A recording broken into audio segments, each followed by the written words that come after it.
Sir, this aircraft is reserved for our VIP clients only. I'm going to need you to step back from the boarding stairs immediately. The security guard's hand moved toward his radio as Ethan Hayes stood frozen on the tarmac of the luxury aviation terminal. 20 minutes. That's all it took to flip an entire company upside down. Picture this: a perfectly dressed black executive approaches a $50,000 per hour private jet. The boarding pass in his hand says he belongs there, but the staff, they see something else entirely. What happens next? In just about one man's humiliation. It's about the moment when hidden power collides with naked prejudice. When systematic discrimination meets systematic destruction. You're about to witness the most satisfying corporate takedown of the year, where 20 minutes of assumptions lead to 20 years of consequences. Have you ever been judged by your appearance in a situation where you secretly held all the cards? The morning sun casts long shadows across the pristine tarmac of Metropolitan Executive Airport. Gate 7 hummed with the quiet efficiency of wealth, where conversations happened in whispers and problems disappeared with phone calls. Ethan Hayes adjusted his Italian leather briefcase and approached the gleaming Gulfstream G650. The aircraft bore the distinctive gold and navy logo of Pinnacle Aviation Services, the country's third-largest private jet company. His boarding pass crinkled slightly in the October breeze. 18 minutes until scheduled departure. Gate agent Sarah emerged from the terminal building, clipboard in hand, designer glasses catching the light. Her smile faded the moment she saw Ethan approaching the aircraft. "Excuse me," she called out, quickening her pace. "Are you here for catering or maintenance?" "The crew entrance is around back." Ethan paused at the boarding stairs. "I'm a passenger." Sarah's eyebrows lifted. She studied his face, then glanced at the aircraft, then back at his face. "I see. May I see your documentation?" He handed over his boarding pass. Sarah examined it with the intensity of a forensic scientist, turning it over, holding it up to the light. "This must be some mistake," she murmured. "Mr. Richardson specifically requested discreet service today. Is there a problem with my booking?" "Well, it's just that." Sarah's voice trailed off as she noticed other passengers watching from the terminal windows. She forced a professional smile. "Let me call our operations manager." Behind them, 3 other passengers, all white, all in expensive suits, strolled past security checkpoints without a second glance. Their boarding passes never left their jacket pockets. 15 minutes until departure. Security guard Tom Bradley materialized from nowhere, the way security guards do when they sense tension. His hand rested casually on his radio, fingers drumming against the black plastic. "Afternoon, folks. Everything all right here?" Sarah's relief was palpable. "Tom, we have a documentation question. This gentleman claims he has legitimate business on Mr. Richardson's aircraft."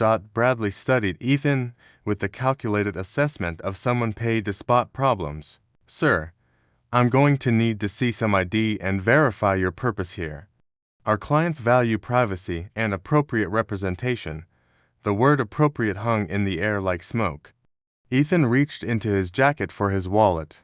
As he did, something caught the light, a flash of platinum from a credit card, but not just any platinum card. This one bore a custom insignia that few would recognize. Aerolux Holdings, board member. The detail lasted less than 2 seconds. Sarah missed it entirely. Focused on her clipboard, Bradley missed it, focused on Ethan's face, but someone else saw it. Jessica Martinez, a sharp-eyed flight attendant, arranging champagne flutes in the galley, froze mid-pour. Her hand trembled slightly as she set down the bottle. 12 minutes until departure.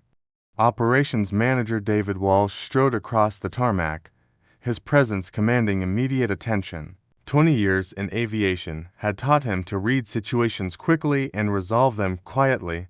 "Gentlemen, what seems to be the problem here?" Bradley straightened. "This individual claims he has legitimate business on Mr. Richardson's aircraft. Documentation appears authentic, but given the nature of our clientele, Walsh studied Ethan with undisguised skepticism. His eyes took inventory: the expensive suit, the confident posture, the calm demeanor, and found them inconsistent with his assumptions. "Sir, I'm going to be direct with you." Walsh's tone carried the patronizing patience of someone accustomed to being obeyed. "This is a $50,000 flight. Are you absolutely certain you're in the right place? Perhaps you're looking for commercial departures. Terminal B is just..." "I'm in the right place." "I see." Walsh glanced at Sarah, who shrugged helplessly.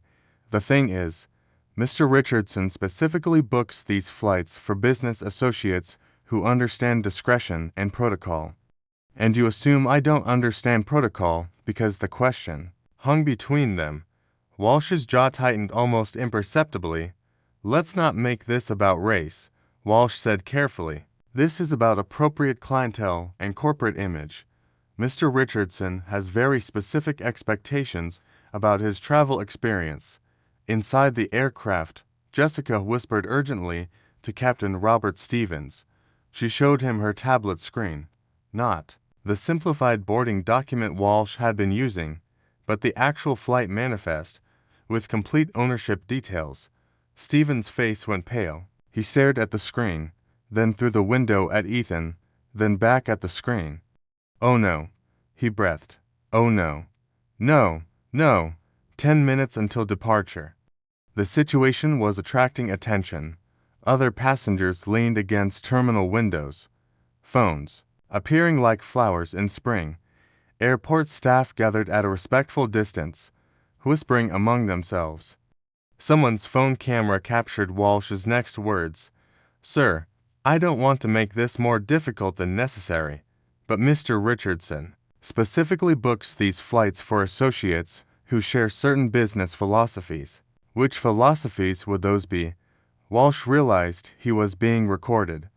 His smile became more forced, his words more careful. "Professional compatibility, mutual understanding, shared approaches to business relationships."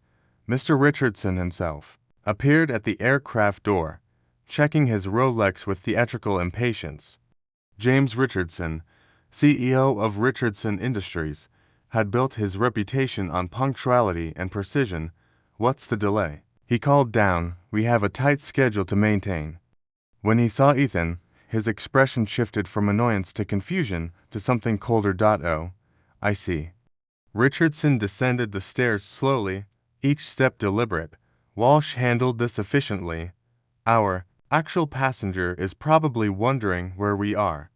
The word "actual" cut through the morning air like a blade. Walsh nodded to airport security. "Sir, I'm going to ask you one final time to produce documentation proving you belong on this aircraft, or we'll need to involve airport police for trespassing." The trap was closing. 12 airport personnel now surrounded Ethan in a loose circle. 4 police officers approached from the terminal. At least 6 phones captured every word. But Jessica Martinez couldn't stay silent any longer. She appeared at the aircraft door, her face flushed with panic. "Captain Stevens," she called urgently. "Captain, I really need you to look at this manifest. Right now." Richardson glanced up at her with irritation. "Miss, we'll handle the passenger logistics. Please prepare for departure. Sir, I think there's been..." That's enough." Richardson's voice carried the authority of someone accustomed to immediate obedience. "Return to your duties." Jessica retreated, but her eyes never left Ethan. She knew something the others didn't. Something that was about to change everything. Walsh signaled to airport police while announcing loudly enough for all the phones to capture. "Ladies and gentlemen, we apologize for any delay. Security protocols, you understand." The circle tightened, the phones kept recording, and Ethan Hayes stood perfectly still in the center of it all, his hand resting calmly on his briefcase. In exactly 8 minutes, everything they thought they knew about power would be proven wrong. 8 minutes until departure. Airport police. Officer Janet Morrison arrived with the measured stride of someone who'd handled thousands of disturbances. Her body camera blinked red, capturing everything for the record that would later change multiple careers. "What's the situation here?"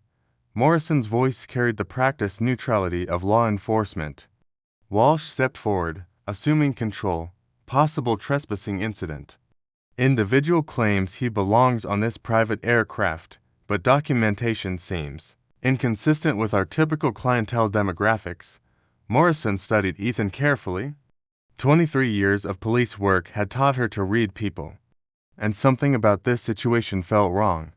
The man standing before her showed no signs of distress, no defensive posturing, no attempts to flee or argue. "Sir, can you explain your business here?" Ethan could have ended everything with a single phone call. Instead, he made a calculated decision that would reshape the entire aviation industry. "Officer, I'm happy to cooperate fully, but I'd like to understand the specific company policy that determines who belongs on this aircraft." Richardson stepped closer, his patience evaporating. "For God's sake, this is exactly why I pay premium rates, to avoid these complications. Can't we just handle this quietly?" Walsh cut him off with a look that said, "Trust me, I've got this." But he didn't have this, not even close. 6 minutes until departure, head of airport security Robert Kane arrived with backup, 3 additional officers and a portable metal detector. The situation was escalating from a simple verification to a full security incident.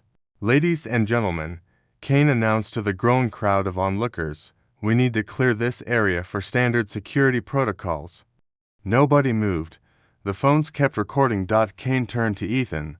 "Sir, we're going to need multiple forms of identification and a detailed explanation of your relationship to the chartered party." Ethan complied with everything: driver's license, passport, boarding documentation.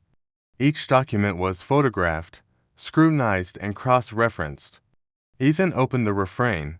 Pinnacle Aviation's operations supervisor Lisa Torres arrived, breathless. From running across the terminal, she carried a tablet loaded with passenger databases and flight manifests. "Everything appears legitimate," Torres announced after examining the paperwork, but she glanced at Richardson uncertainly. "Mr. Richardson, do you personally recognize this individual?" Richardson's answer was definitive. "Never seen him before in my life, and I certainly didn't authorize any additional passengers." The lie hung in the air like a challenge. Ethan smiled slightly. "I think there might be some confusion about who actually chartered this flight." Walsh's confidence wavered for the first time. "Sir, Mr. Richardson has been our valued client for 3 years. He specifically books discreet transportation for sensitive business meetings, has he?" Those 2 words carried weight that no one yet understood. For minutes until departure, inside the aircraft, Captain Stevens was having a whispered argument with Jessica Martinez. She kept pointing at her tablet screen while he shook his head in growing panic. "Captain, you have to look at the ownership documentation," Jessica insisted. "The actual ownership papers, not the booking summary." "Ms. Martinez, return to your duties immediately." "Captain, please, just look at who actually owns aircraft registration in 481X. Stevens finally glanced at the screen. His face went from pink to white to gray in the span of 3 seconds. "Oh, God, oh, my God." He stared at Ethan through the window, then back at the screen. "We're completely—" "What is it?" Jessica pressed. Stevens' voice cracked. "We need to stop this, right now." But outside, the security theater was reaching its crescendo. 2 minutes until departure. The crowd had grown to include 12 airport personnel, 4 police officers, multiple passengers from other gates, and a local news stringer who'd been tipped off about a developing situation at the executive terminal. Richardson played his final power card. "Look, I don't care what paperwork says what.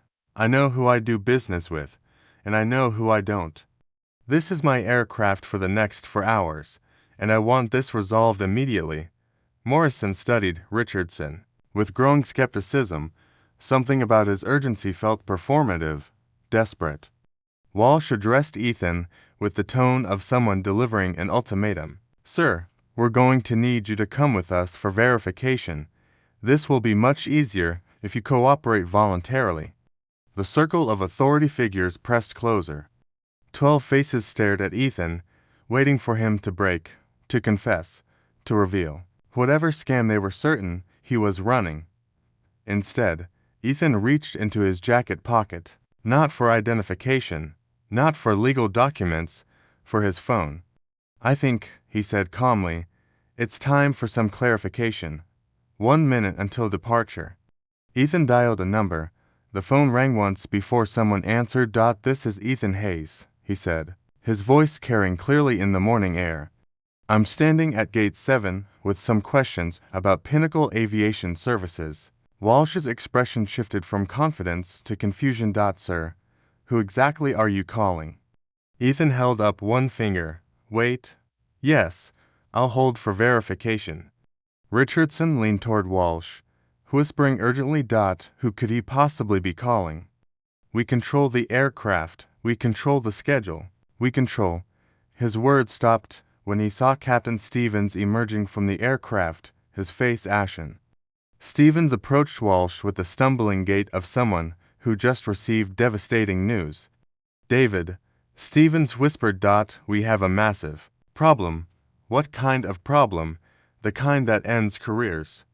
Jessica appeared behind Stevens, holding her tablet like evidence in a murder trial. "Mr. Walsh," she said, her voice shaking, "I need you to look at the actual ownership documentation for this aircraft, not the lease summary, not the booking information, the actual registration and ownership papers." Walsh glanced at the tablet screen.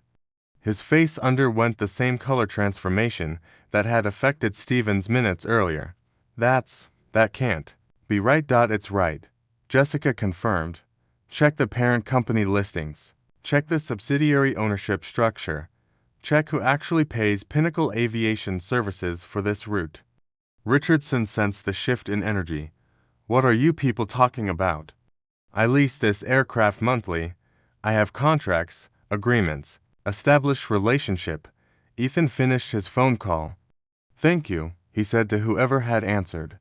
"Yes, I'll wait for the documentation to be transmitted." He hung up and addressed the crowd with the calm of someone who'd finally decided to reveal his hand. "Ladies and gentlemen," Ethan said, his voice cutting through the morning air like a blade, "I believe there's been a fundamental misunderstanding about authority, ownership, and who exactly has the power to make decisions regarding this aircraft." Richardson's confusion was genuine. "What are you talking about? I charter this flight monthly." "Walsh, what is he?" Walsh's voice cracked when he spoke.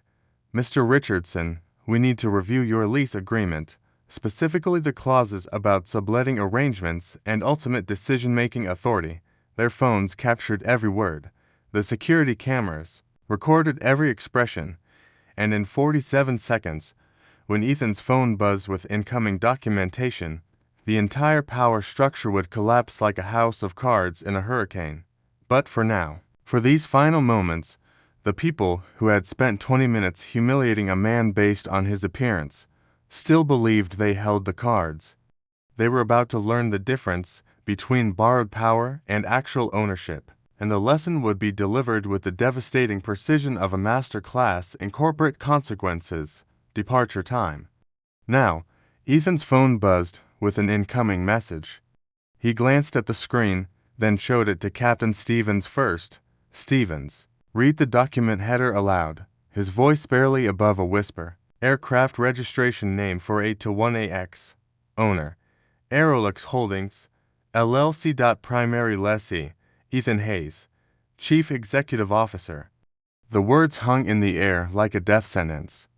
12 seconds of absolute silence followed. 12 seconds where reality restructured itself around a truth that had been hidden in plain sight. Richardson broke the silence. "That's impossible. I've been using this aircraft for 3 years." Ethan's response was surgical in its precision. "Under a sublease agreement that specifically prohibits discrimination in passenger selection and requires pre-approval for all flights." Walsh's legs nearly buckled. "Sir, we didn't know. The paperwork just showed Richardson Industries as the Primary, because you never bothered to read the full ownership structure. Ethan's voice remained calm, but there was steel underneath. Richardson Industries subleases from Aerolux Holdings. Every passenger requires my approval. Every flight operates under my ultimate authority. The phones captured Richardson's face. As understanding dawned, the color drained from his cheeks like water from a broken dam. You own this aircraft. I own this aircraft. I own the company that leases it to you. And I own the company that employs every person who just participated in what happened here. But Ethan wasn't finished. The devastation was just beginning. However, we're not done, because there's something else you should know about Pinnacle Aviation Services. Walsh's voice came out as a croak. What else? Ethan's phone rang. He answered on speaker, and a woman's voice filled the morning air with corporate authority. Mr. Hayes, this is Patricia Hoffman, CEO of Pinnacle Aviation Services. I understand there's been an incident involving our staff and our largest shareholder. The ground seemed to shift beneath Walsh's feet. Largest shareholder. Hoffman's voice carried clearly to every phone, every camera, every witness. Mr. David Walsh, this is your ultimate boss speaking. Are you aware that as of last month, Pinnacle Aviation Services was acquired by Aerolux Holdings in a $340 million, 0 cents transaction? The security theater collapsed instantly. 4 police officers stepped back. 12 airport personnel suddenly found other places to look. The news stringer's camera captured every moment of the power structure inverting itself. Walsh's world disintegrated in real time. We were told the acquisition was by a private equity consortium. Aerolux Holdings is a private equity consortium, Hoffman explained with the patience of someone addressing a child, owned and operated by Ethan Hayes, who is now the majority owner of your employer. Richardson staggered backward, reaching for the aircraft stairs to steady himself. How is that possible? Ethan pulled out his phone again, accessing financial documents with the casual ease of someone reviewing a grocery list. Since you're curious about the business relationships, here, let me provide some clarity. The numbers that followed would later be cited in 3 Harvard Business School case studies. Richardson Industries paid Aerolux Holdings $847,000, 0 cents last year for aircraft sublease agreements. Pinnacle Aviation Services received $1,200,000, 0 cents from Aerolux Holdings for management and crew services. Richardson Industries' total aviation budget represents 0.3% of Aerolux Holdings' annual revenue. Each number hit like a physical blow. Richardson's business empire, his source of pride and power, was revealed as a rounding error in Ethan's corporate portfolio. But here's the number that matters most, Ethan continued, his voice gaining intensity. 0. That's how many passengers Pinnacle Aviation Services will refuse service to base on racial assumptions going forward. Torres found her voice. Mr. Hayes, I want you to know that I was just following established protocols. I wasn't trying to aim Ms. Torres. The established protocols were discriminatory. That's exactly the problem we're going to solve. Jessica Martinez stepped forward, her tablet still displaying the ownership documents that had started this revelation. Sir, I tried to warn them. I saw the documentation, but they wouldn't listen. Ethan nodded to her. Thank you, Jessica. Your professionalism will be noted in your performance review. Walsh made one desperate attempt to salvage his career. Mr. Hayes, surely this was all a misunderstanding. We can resolve this internally. Implement new training. Ensure this never happens again. Mr. Hayes, Ethan interrupted. You spent 20 minutes implementing discriminatory policies while representing my company. You denied boarding to the owner of the aircraft based on racial assumptions. You coordinated with airport security to have me removed from my own property. The legal implications began crystallizing. Richardson's attorney brain finally engaged. Wait, if you own the aircraft and you own the management company, then my lease agreement. Your lease agreement contains 17 specific clauses about non-discrimination, equal treatment, and passenger approval protocols. You personally signed acknowledgement of these terms in March, June, and September of this year. Ethan pulled up the digital signatures on his phone. Richardson's own signature appeared on screen, accepting terms he'd apparently never read. Each violation carries a $50,000 0 cents penalty.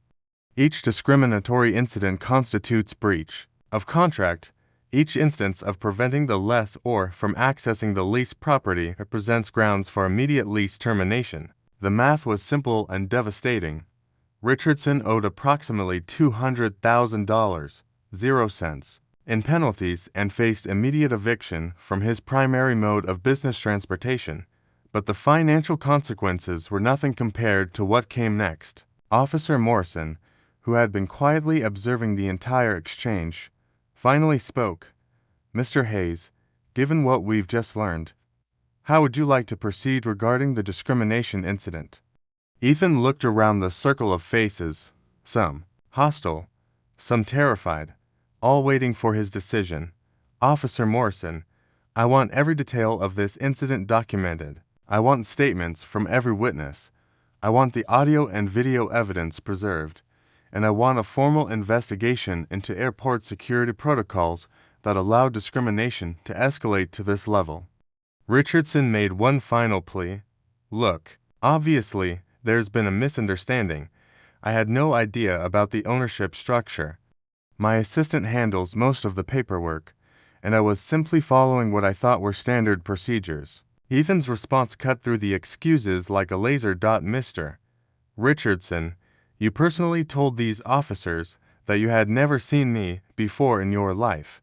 You personally requested my removal from the aircraft.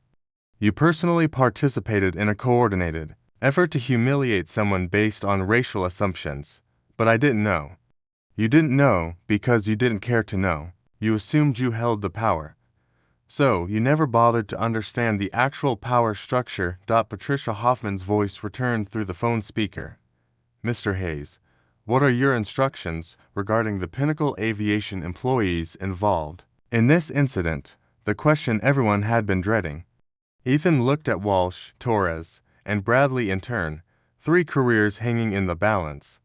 3 families depending on decisions made in the next 60 seconds. "Patricia, we'll discuss individual consequences privately, but I want immediate implementation of the comprehensive anti-discrimination policy we developed last month.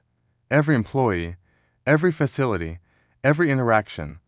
Understood?" And regarding Mr. Richardson's lease agreement, Ethan paused, studying Richardson's face. The man who had demanded his removal now stood broken, humiliated, and facing the destruction of his business operations. "We'll address the lease violations through proper legal channels. Mr. Richardson will have opportunity to respond through his attorneys." But even as Ethan spoke those measured words, everyone present understood the truth. Richardson Industries would never recover from this day. The video footage, the witness statements, the public humiliation, it would follow Richardson for the rest of his career, and it had all been recorded. Every moment, every word, every assumption, and every consequence. The phones that had captured Richardson's power would now broadcast his downfall. The security cameras that had witnessed his authority would now document his defeat. The same system that had protected his discrimination would now ensure his accountability. Ethan Hayes had just demonstrated the difference between borrowed power and actual ownership, between assumed authority and real control, between temporary influence and permanent consequence, and they had given him 20 minutes to do it. What happened next would be studied in business schools for decades. Ethan didn't raise his voice. He didn't threaten. He didn't need to. When you own the game board, you don't have to flip the table. "Patricia," he said into the phone, ensuring every witness could hear, "please read the anti-discrimination policy we implemented company-wide 3 weeks ago." Hoffman's voice carried across the tarmac with corporate authority.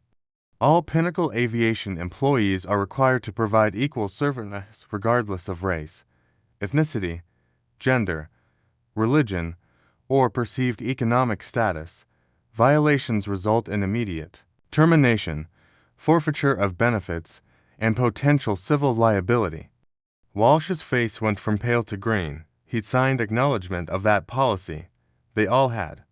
Now, please read the penalty structure for policy violations. First offense, mandatory sensitivity training and formal reprimand. Second offense, suspension without pay and probationary status.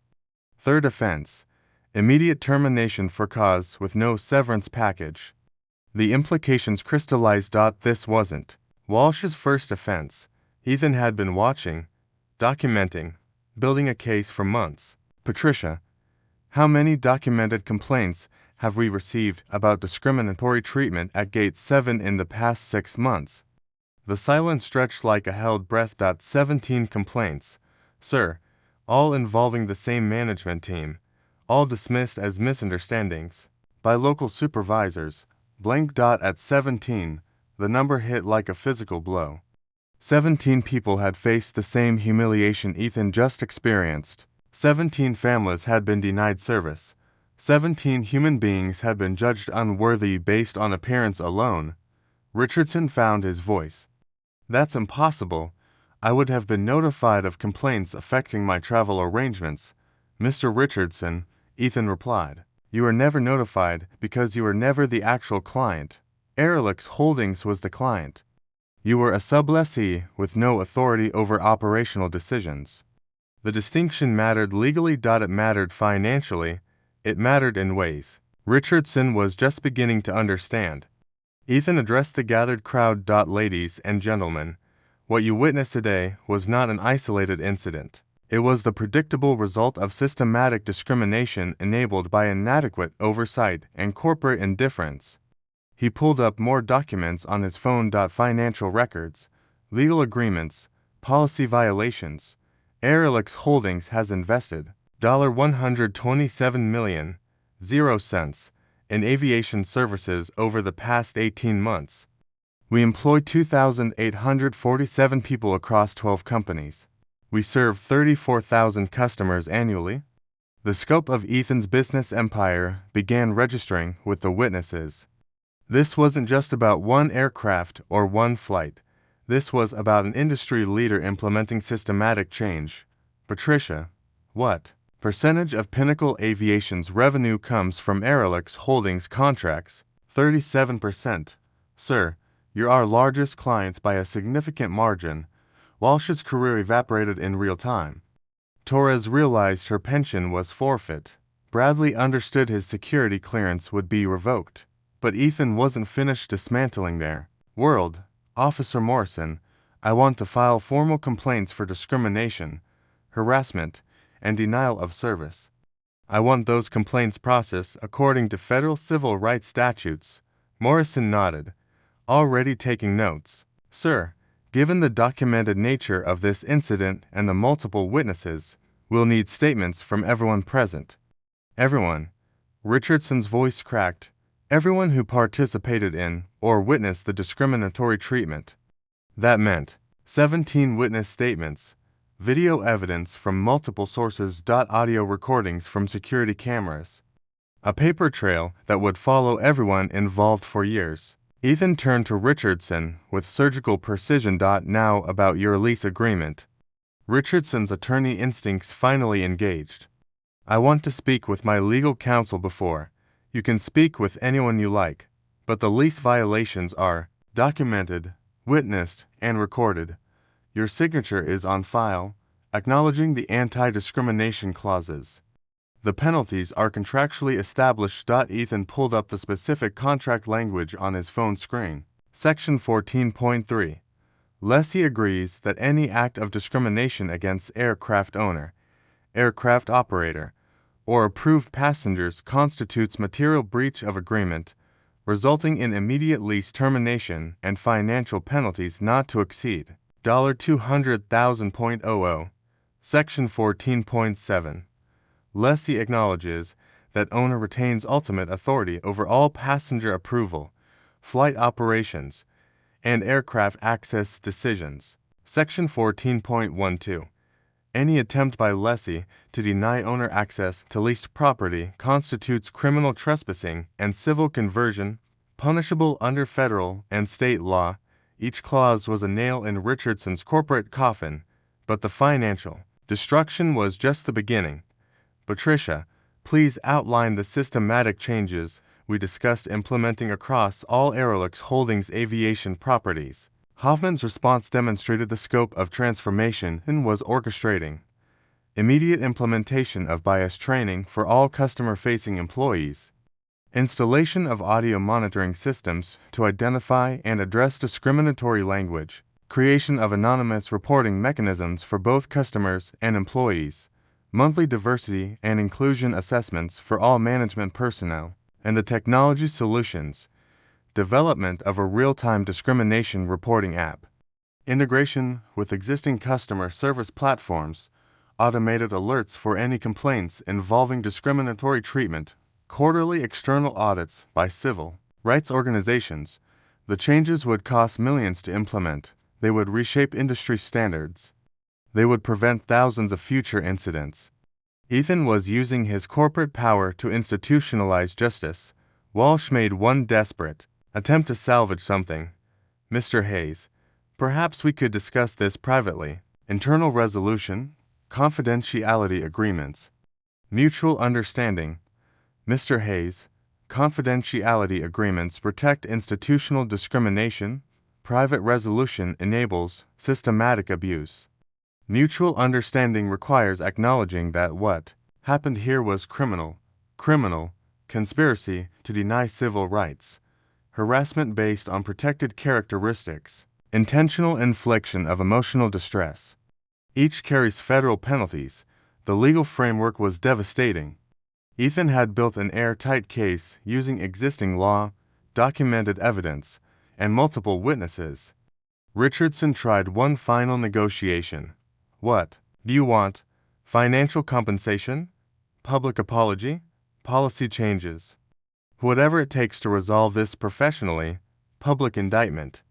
Ethan's response was delivered with the quiet authority of someone who had transformed personal humiliation into systematic change. Mr. Richardson, this isn't about what I want. This is about ensuring that no one else experiences what I experienced today. It's about creating accountability where none existed. It's about using institutional power to protect people who don't have institutional power. He gestured to the witnesses, the cameras, the recording devices capturing everything. What I want is a complete restructuring of how business gets conducted in this industry.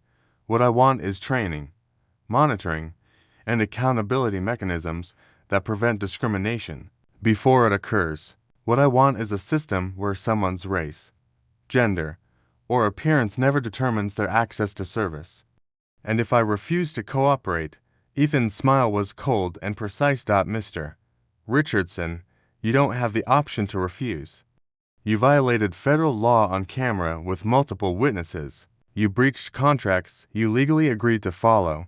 You participated in systematic discrimination against the owner of the company that controls your business operations. The trap was complete. Richardson had no legal recourse, no financial leverage, no political protection. It took every ounce of courage. You have two choices, Ethan continued. Cooperate fully with the systematic changes we're implementing or face the full legal and financial consequences of your actions. Federal civil rights violations carry penalties up to $100,000 per incident. Contract violations in your lease agreement total $200,000. Civil liability for intentional discrimination typically ranges from $250,000 to $500,000. The math was simple. Cooperation or financial destruction. Richardson's empire, built on assumptions of power and privilege, crumbled in the span of a single conversation. But Ethan wasn't interested in personal revenge. He was implementing institutional change that would outlast all of them. Patricia, how quickly can we have the new policies operational across all facilities? 60 days for full implementation. Sir. Training programs, monitoring systems, and accountability mechanisms will be active before the end of the quarter, and the legal framework for ongoing compliance. External civil rights auditors will conduct quarterly assessments. Any facility failing to meet standards will face immediate review and potential management replacement. Ethan had just restructured an entire industry's approach to customer service, discrimination prevention, and corporate accountability, all because 17 people had been judged unworthy of basic respect. All because systematic change required systematic power. All because 20 minutes of humiliation had revealed the blueprint for decades of justice. The immediate consequences unfolded with the efficiency of a well-orchestrated corporate restructuring. Walsh removed his company badge with trembling hands, placing it on Captain Stevens' clipboard like a surrendered document. I need to call my wife. Explain how I lost everything in 20 minutes. Torres stepped forward, her voice barely audible. Mr. Hayes, I want you to know that I was following what I believed were company protocols. I wasn't trying to hurt anyone. Ethan's response was measured but unyielding. Ms. Torres, the company protocols were discriminatory. That's precisely the systemic problem we're eliminating. Your intent doesn't erase the impact of your actions.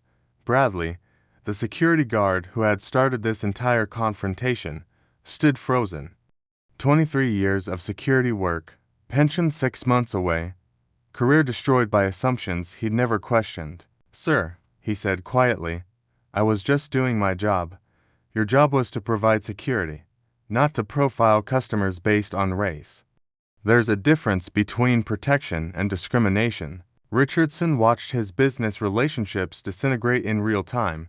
3 years of reliable transportation? Gone. Professional reputation?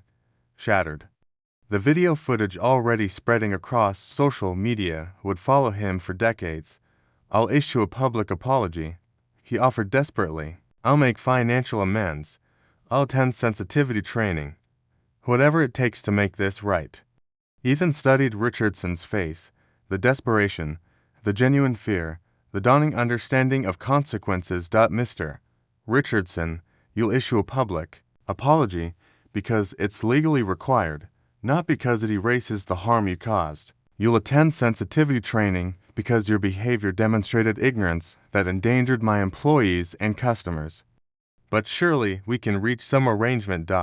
We can reach an arrangement where you accept responsibility, cooperate with policy changes, and demonstrate through actions that you understand why discrimination is unacceptable. Officer Morrison completed her incident report, documenting 17 separate policy violations, 3 potential criminal charges, and multiple civil rights infractions. The legal machinery was already in motion. Mr. Hayes, do you want to press charges for the discriminatory treatment and denial of access to your property? Ethan considered the question that would determine the trajectory of multiple lives. Officer Morrison, I want you to file a comprehensive incident report that accurately describes every action taken here today. The legal system can determine appropriate criminal consequences. My focus is on preventing this from happening to anyone else. The crowd of witnesses began dispersing, but not before several approached Ethan directly, a businesswoman in her 50s. Sir, I recorded everything. If you need testimony for legal proceedings, I'm happy to provide it. A young airport employee, I've seen this kind of treatment before. Thank you for standing up and doing something about it. A retired airline pilot. 30 years in aviation, and I've never seen systematic change implemented this quickly. This industry needed this wake-up call. The ripple effects were already beginning. Patricia Hoffman's voice returned through the phone speaker. Mr. Hayes, I've initiated emergency policy implementation across all 127 Pinnacle Aviation facilities. What's the timeline for complete transformation? New signage will be posted within 48 hours, stating our commitment to equal service for all customers. Mandatory bias training begins next Monday for all customer-facing employees. Anonymous reporting systems will be operational by Friday. And the monitoring technology, audio recording systems for all customer interactions will be installed within 30 days. Real-time discrimination alerts will be integrated into our customer service platforms within 60 days. Ethan was implementing changes that would cost $1,300,000 to execute, but would prevent thousands of future discrimination incidents. The financial investment represented more than policy compliance. It demonstrated institutional commitment to justice. Patricia, I want quarterly reports on discrimination complaints, resolution times, and employee compliance rates. Any facility showing patterns of discriminatory behavior will face immediate management review. Understood. Sir, we're also establishing partnerships with local civil rights organizations to conduct external audits and provide ongoing training support. Jessica Martinez, the flight attendant whose courage had helped expose the truth, approached Ethan as the crowd thinned. Sir, I want to thank you for handling this the way you did. I've seen discrimination in this industry for years, but no one with power ever seemed to care enough to fix it systematically. Ethan nodded to her. Jessica, your professionalism and moral courage will be recognized in your personnel file. The company needs more employees willing to speak up when they witness injustice. Will the changes actually stick, or will everything go back to normal once the attention dies down? The changes will stick because they're built into the corporate structure now. Policy compliance affects management bonuses, promotion criteria, and employment security. We've made equality profitable and discrimination expensive. The systematic nature of Ethan's response was revolutionary. Rather than seeking personal revenge, he had used corporate power to institutionalize justice. Richardson made one final attempt to understand his new reality. How do I explain this to my business partners, my investors, my clients? Ethan's response was brutally honest. You explain that discriminatory behavior has consequences. You explain that assumptions about power and privilege were proven wrong. You explain that treating people with basic respect isn't optional in a civilized society. And my lease agreement. Your lease agreement contained clauses you chose to ignore. The penalties are contractually established. Your cooperation with policy changes and public acknowledgement of wrongdoing will be considered in determining final financial consequences. As the sun climbed higher, casting shorter shadows across the tarmac, the transformation was complete. An incident that began with assumptions about power had ended with a demonstration of what real power could accomplish. Airport Security Chief Kane approached Ethan with evident respect. Sir, we'll be reviewing our response protocols to ensure this type of discrimination doesn't escalate in the future. Your patience with our investigation process is appreciated. Chief Kane. Systematic discrimination requires systematic solutions. Individual accountability is important, but institutional change prevents future victims. The aircraft that had been the center of the controversy sat gleaming in the morning sun, its ownership no longer in question, its purpose transformed from a symbol of exclusion to a catalyst for inclusion.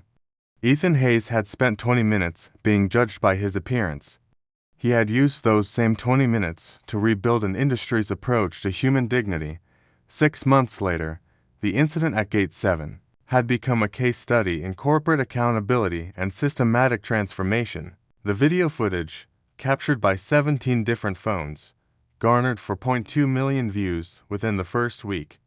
It sparked a national conversation about discrimination in luxury service industries and the power of institutional change. Pinnacle Aviation Services reported 0 discrimination complaints in the 6 months following implementation of the Hayes Protocol, the comprehensive anti-bias framework that other aviation companies began voluntarily adopting. Employee satisfaction scores increased by 23%. Customer retention improved by 31%. The company received the National Civil Rights Award for Corporate Excellence. Aerolix Holdings expanded to include 19 aviation companies nationwide, each implementing identical anti-discrimination policies. Ethan Hayes was featured on the cover of Forbes as the CEO who turned personal humiliation into industry transformation. But the most significant changes weren't measured in profits or awards. Richardson Industries lost for major contracts within 3 months. Richardson himself completed court-mandated sensitivity training, made public apologies, and donated $250,000, 0 cents, to civil rights organizations. He eventually sold his company and retired from business entirely. Walsh, Torres, and Bradley found new employment, completing extensive bias training at their own expense. Each signed agreements acknowledging their role in systematic discrimination and committing to advocate for inclusive policies in future positions. The ripple effects extended far beyond aviation. 17 states introduced legislation requiring bias training in luxury service industries. 3 federal agencies launched investigations into discrimination patterns in private transportation. Most importantly, 847 people who might have faced similar discrimination were protected by systems that didn't exist before Ethan Hayes stood on that tarmac. During a Harvard Business School keynote 6 months later, Ethan reflected on the morning that changed everything. People often ask why I didn't immediately reveal my identity and end the situation. The answer is simple. I wanted to experience exactly what happens to people who don't have the power to fight back. The discrimination I faced wasn't unique to me. It happens to countless individuals every day who lack the resources, a platform, or the institutional power to demand change. Real victory isn't about personal revenge. It's about using whatever power you have to ensure others don't face the same injustice you experienced. We transformed a moment of humiliation into a blueprint for systematic change that will protect people for decades. The Hayes Foundation, established with proceeds from the legal settlements, has provided support for 73 discrimination cases in transportation industries nationwide. The 20-minute protocol became standard training material for corporate executives. Learning to identify and eliminate systematic bias, Ethan Hayes had proven that the most powerful response to discrimination isn't anger or revenge. It's the systematic reconstruction of the systems that enable injustice. Your voice in this fight matters more than you realize. Have you witnessed discrimination in service industries? Share your story in the comments below. Your experience could spark the next systematic change. Have you seen businesses implement real changes after facing consequences? Tell us about companies doing the right thing. Do you believe systematic transformation is possible when people with power choose to use it for justice? Hit the like button and share this story. Every comment, every share, every subscription sends a message that discrimination has consequences and that systematic change is not only possible, it's inevitable when enough people demand it. Subscribe to see more stories of accountability and transformation. Ring the notification bell to never miss an update on systematic change in action. Because the next time someone faces discrimination, the systems we build today will determine whether they stand alone or whether they have institutional protection. Your engagement with this story is part of building those protective systems. What will you do with your power to create change? The next 20 minutes that transform an industry could start with your decision to take action.